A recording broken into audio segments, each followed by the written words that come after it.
O ano pa naman to si Mami? Malapit na yung graduation pero hanggang ngayon 20 lang yung baon ko. Ay, ayun may tindahan.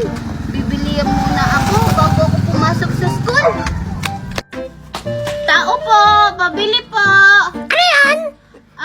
Isa po nito tsaka ito. O sige, kumuha ka na dyan. Sige po. Ito po yung bayad ko. Yan. Oh, bakit hindi ka pa umalis? Yung sukli ko po. Ha? Dalawa yung binili mo. 10 pesos ang isa niyan. O, subalit 20 pesos. Ha? Umalis ka na, umalis ka na. Ganyan? Ay, ang mahal naman ng tinda doon. Ubuhin ko na nga lang ito. Lala, nandito na, no? Ang dami ko talagang baon. Maria, anong dala mong baon? Ito yung dala kong baon. Spanish bread. Kasi sabi ni Mami, galing daw to Spanish, kaya Spanish yung pangalan niya. Wow, ang sarap naman ng baon mo. Yung baon ko kasi ito, egg pie, tapos fresh to.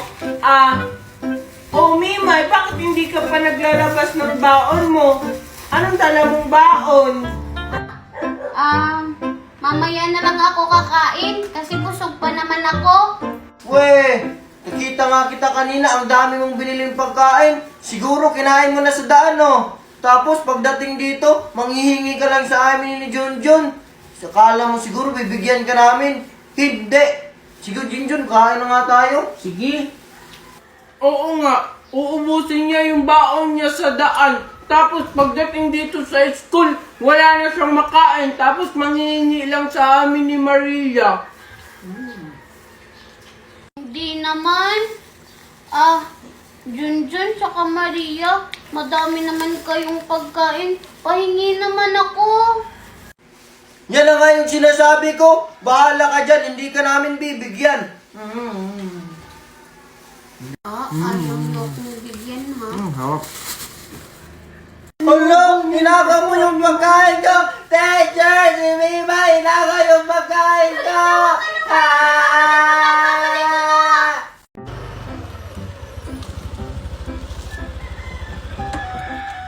Oh my God, Maymay. Lagi namang absent si Juliet. Bakit president yung dati niya dito sa Southport University?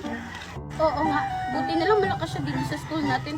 Kung hindi, 10 taon siya dito sa junior high. Alexa! OMG, tignan mo! Si Junjun mag-isa lang siya. Pagkakabili natin, lapitan siya. Asan? Ayun no! Oh my God! Oh, ano pang hinihintay mo? Lapitan mo na! Junjun, may kasabay ka ba papuntang school? Alexa? Wala. Gusto mo sabay na tayo? OMG! Oo naman, Junjun. Let's go! Oh, bakit ka sasakay, Alexa? Lalakarin lang natin yung school. Dito na kasi yung parking lot ng motor ko. Ay, oo nga pala. Sorry. Tara na. Sige, Maria? Ang sakit. Ano pa naman to? Ang hirap talaga magpapos. Maria, okay ka lang? Oo, Junjun. Okay lang ako. Medyo hindi lang ako nasanay sa pagtatakong. Ganun ba, Maria? Gusto mo, Maria? Pangkuhin na lang kita. Dadalhin kita hanggang school. Hindi na. Nakakahiya. Kaya ko na to. Junjun, maganda ba ako maglakad? Alam mo, Junjun, nagpa-practice na ako ngayon para sa pageant natin sa school. Junjun, OMG girl! Nasingitan ka na naman ni Maria! Hindi ka talagang babae ka. Hindi mo talaga ako titigilan. Let's go, girl. Ano nga ang plano mo, Alexa? Okay, class. Bago kayo pumasok sa school, may announcement muna ako. Anong announcement yan? Ikaw na ba ang magiging bagong principal ng school? Hindi! Paano naman kasi? Bida-bida ka dito sa school. Akala mo naman principal. Ay, alam ko na. Baka magre-resign na siya dito sa school natin. Baka nga. Mabuti naman! Hindi, no? Gusto niyo pala akong mag-resign. Pwes, hindi kayo makakapasok.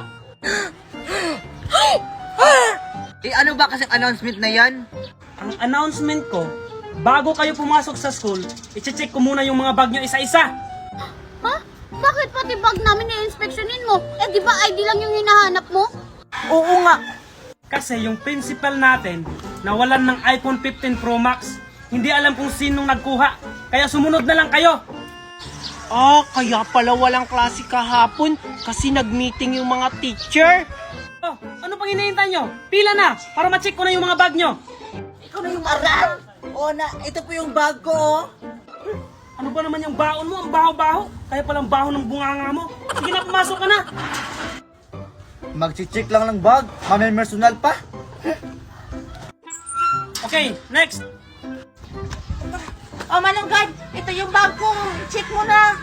Ang dami mo namang dala. Ano ka ba? Papasok o maglalayas? Huwag ka na po maraming tanong. I-check na lang. Oh, cut! Ayan, i-check mo na. Ano bang laman nito? Puro sandwich? Oh, Hindi yan sandwich. Banid ko yan sa sugat ko para always ready.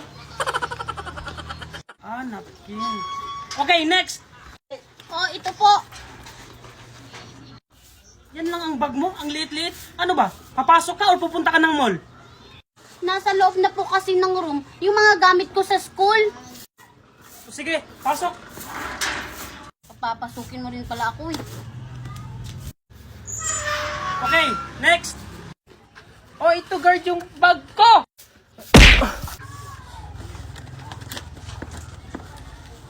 Oh! Okay na po ba? Oo, okay na. Umuwi ka na sa inyo. Ha, sumbong kita kay mami. Deserve. Tito, malayo pa ba yung bahay nyo? Hindi, Junjun. Ayun na lang yung bahay namin, no? Sigurado ako magiging close kayo ng anak ko. Talaga po, Tito? Ako din po, para may kalaro na ako. O, sige, tara na. Han, anak! Nandito na ako! Han, andyan ka na pala. Sakto pinaglutuan ka ng paborito mong pagkain. Ang sweet naman ng asawa ko, kaya mahal na mahal kita eh. Anak, andyan yung daddy mo.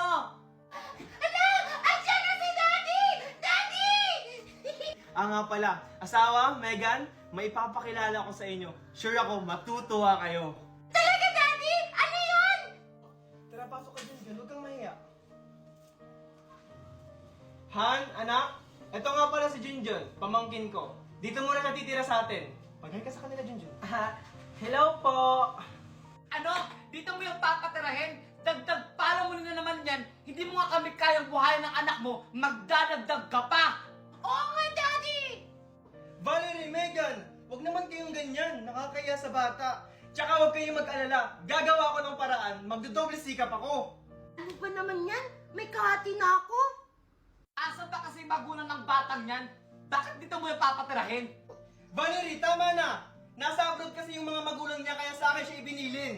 Ah, ganun ba? Junjun, tara, kain tayo. Ang sarap pa naman ng luto ko. Tara, honey, kain tayo. O ikaw, Megan, paghainin mo si Junjun, ha? Ha? Sabi ko na nga ba eh. Oh, Junjun, ito yung masarap namin na ulam, ha? Thank you po. Kasi alam ko, pagod na pagod ka sa biyahe. Pasensya ka na, Han. Oh, Megan, yung plato ni Junjun. Ito na po, Mami. Sabi ko na nga ba, naaagawan ako. Manda ka talaga sa akin.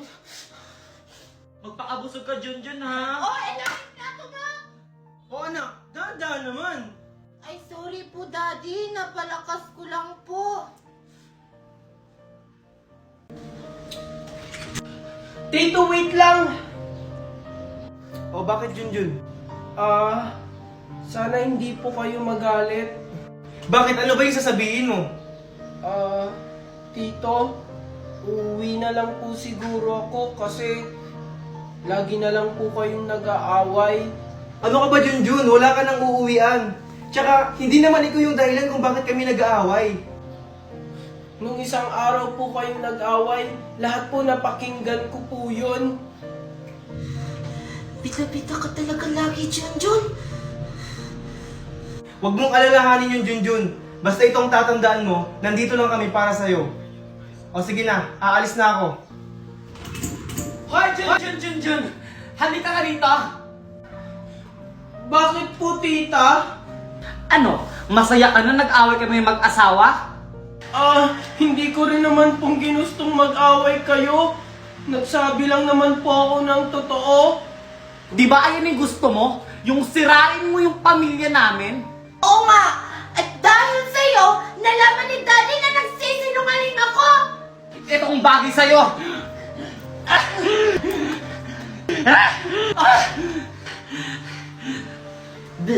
Buti nga sa'yo. Hindi totoo yan, anak. Napakawalang hiya mo talaga, Junjun. Sino kayo? Anong kailangan niyo sa akin? Huwag kang mag-alala, Boss Marco. Di ka namin sasaktan. Basta sumunod ka lang sa amin. Anong gagawin niyo sa akin? Saan niyo ako dadalhin? Basta sumunod ka lang sa amin.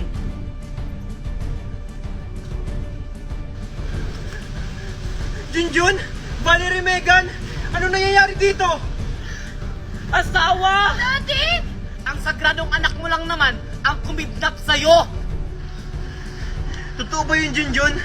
Na ikaw yung may kakagawan neto? Oo, Papa! Ako ang nagpakidnap sa'yo dahil gusto ko lang ilayo kayo sa babaeng yan! Alam niyo ba, Papa, habang nagsasama kayo ni Tita Valerie, may iba siyang lalaki! At isa pa, siya din ang may dahilan kung bakit kayo na ospital! Nilason ka niya, Papa! Hindi totoo yan, Marco! Dahil sinungaling siya! Dahil alam mo naman na magaling siya gumawa ng kwento dahil isa siyang pulube! Bitawan niyo ako! Hindi ko na alam kung sino yung paniniwalaan ko sa inyo! Ako, Papa! Ako! Ako paniwalaan mo dahil ako ang asawa mo!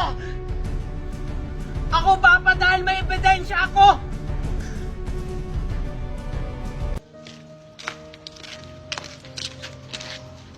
Anak, mag-ingat ka sa school mo ha. Yung bakal mo, nasa bag mo. Okay po, Mami. Bye-bye. Oh, hi Junjun, Megan, Kokoy. Hi, Moy Moy! O teka, ba't parang hindi nyo nakasama yung mami nyo? Busy kasi si Mami. Ganun ba? Nasanay lang kasi ako na hinatid kayo ng mami nyo. Hindi na sila hinahatid, Mami, kasi yung mami nila ng lalaki na. Hindi totoo yan! Sinabi kaya sa akin ng kaklase ko na kapitbahay nyo. Anak, tama na! Sinabi hindi totoo yan! Walang hiya ka, tama na! Bakit mo sinuntok yung anak ko? Anak ko, okay ka lang ba? Hindi na lalaki yung mami ko! Anak, kayong mga bata kayo, siguro totoo ang sinasabi ng anak ko. Ipapa-principal office ko kayo! Yung anak mo kasi, ang bata-bata pa, pero chismoso na! Parang ikaw! Chismosa! Sabi ng bata ka? Sige, subukan mo saktan yung kapatid ko! Mami, my God! Pasalamat ka. May araw ka rin. Marco! Si Junjun nasa ibang bansa na pala? Ano? Ikakakita ko lang sa kanya kahapon. Tingnan mo yung story niya, oh! Nasa snow siya! Baka edit lang niya yan. Hindi! Totoo yan! Marami siyang story na ganyan! Tsaka hindi ko na siya nakikita ngayon! Kakasabi ko lang sa'yo, di ba? Na nakita ko siya kahapon. Baka namalikmata ka lang, nasa ibang bansa talaga siya! Nasa kanila nga ni! Nasa kanila! Nasa ibang bansa! Megan, bakit kayo nag-aaway? Junjun? Ikaw ba yan? Punto ka ba? Di ba nasa ibang bansa ka? Ano ka ba? Junjun yan? Ayaw mo kasing maniwala. sinasabi niyo? Maniwala. Multo yan! Nakita ko sa story niya nasa ibang bansa siya! Anong sinasabi mo, Megan? Ako to, si Junjun, Megan! Deserve! Para magising ka. Nananaginip ka lang yata. Eh kasi, yung mga story mo may snow! Di ba sa ibang bansa yun? Ay nako, edit ko lang yan sa CC app! CC app? Oo! Hindi ka na mahirapan mag-edit kasi si CC app na ang bahala! Open your CC app at mamili ka lang kung anong gusto mong ipagawa kay CC app. Homework, edit image, translate at marami pang iba. At ito guys, mag-edit ako ng picture natin na kunwari nasa beach tayo. O diba, ilang segundo lang lalabas na yung result. Boom! O di ba parang makatotohanan? At kung may mga research naman kayo dyan, si CC App din ang makakatulong sa inyo. Wow! Ang galing naman yan! Hindi na ako mahihirapan sa schoolworks